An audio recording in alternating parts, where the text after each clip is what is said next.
Jed, you are a fan of the breakup email, is that correct? I would say so, for the most part. Here's what I'll say. Because now I've been working with a lot of different industries, and I think it depends on who your ICP is. I think if you're selling to, well, it just depends. Like I've sold to like IT and engineering folks and people who just like couldn't care less about your emails, and they're not going to give you anything. And I think it can be a little corny in that sense. So maybe it just depends on your persona. But if you're selling to marketing, customer success, sales, those types of personas that are a little bit more customer facing, I would say. I have found good success with it, and this is just something I tried out. I got good success with it. My whole approach on breakup emails is that like I'm not going for a meeting here. I'm not expecting a meeting. As you can see, a big trend with a lot of these emails is I'm just trying to get feedback and information to help me sell better in the future. It's not always just trying to get a meeting, and that's exactly what this does. So it just seems like my emails missed the mark for you. No worries. Can you let me know where I wasn't relevant and or how I might be able to improve in the future? Thanks a ton.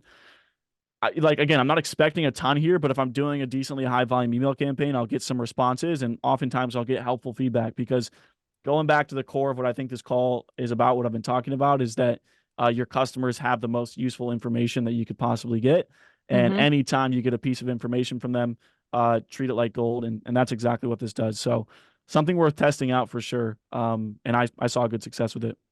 So Lydia had a comment that I actually agree with. To me, when I see this, I don't see it as much of a breakup email. In my mind, a breakup email is like, oh, looks like this isn't a good fit for you. I'll stop reaching out, which I think doesn't really make a lot of sense because let's be real, you probably are going to reach out again.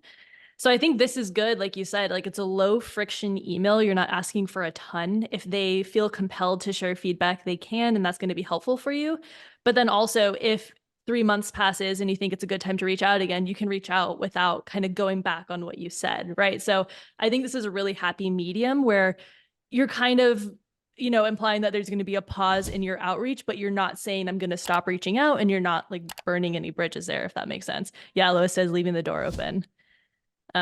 So Elena asks what industries you've used these templates with. And I know you said you primarily use these at Mailshake, but you also have had a lot of experience helping other sorts of teams. So is there a few industries you think this would be most relevant to? Yes, we've used this in like staffing and recruiting, which worked really well. Um, Actually, we did use it for like an IT services, like consulting company as well.